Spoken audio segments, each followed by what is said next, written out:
Good morning.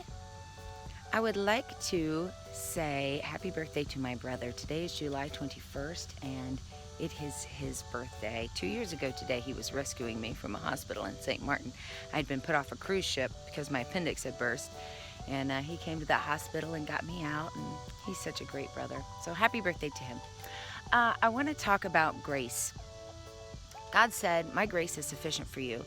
I had an interaction with grace with a friend of mine. Her name is not Grace, she was just gracious. So her home doubles as her daycare.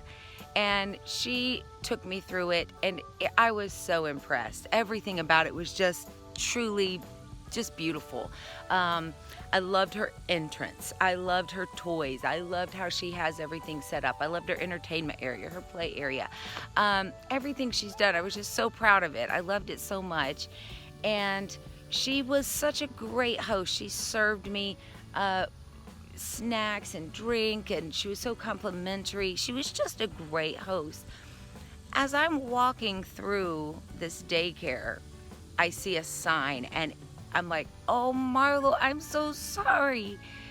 There's a sign that very clearly says, "No shoes beyond this point." Now, I personally think it's great to not have shoes on in the house. I mean, to not bring shoes into the house because of all the germs and everything that we bring in the house. But that's not a rule at my house. And for a lot of Americans, it's not, at least the people I'm acquainted with. However, I realized the need for her that her guests have their shoes off. She has toddlers on their hands and knees crawling all over that floor. They don't need to come in contact with my germs from my shoes, from who knows where my shoes have been. And I said, "Oh, Marlo, I'm so sorry." She said, "That's okay, that's okay." And it was okay. Now, it would not be okay for me to go to her house today and very deliberately just walk through that whole area. But it was okay then because her grace was sufficient. She was going to sweep it, disinfect it, clean it up so it would be ready for her babies to come back. God says, "My grace is sufficient for you." It's not permission to keep doing the wrong thing. It's an understanding that even when we realize we've done the wrong thing, it's not the end.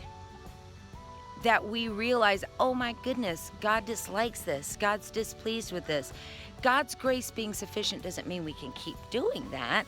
It means we learn, and God can take care of it. God can disinfect the situation. And the whole time, God is going to be that host saying, "Look what I've prepared for you. I have a table spread for you. Look at all of the things that I've made. Look at my creation." He's going to be like my friend Marlo, and he's going to show me the things he loves, the things he's proud of, the things that he wants to share with me. We're going to have that relationship even though I did the wrong thing. So God's grace being sufficient is a real thing. It's not permission for us to keep doing the wrong thing. It's realization for us to get back up and keep going because His grace is sufficient. Have a great day. God bless.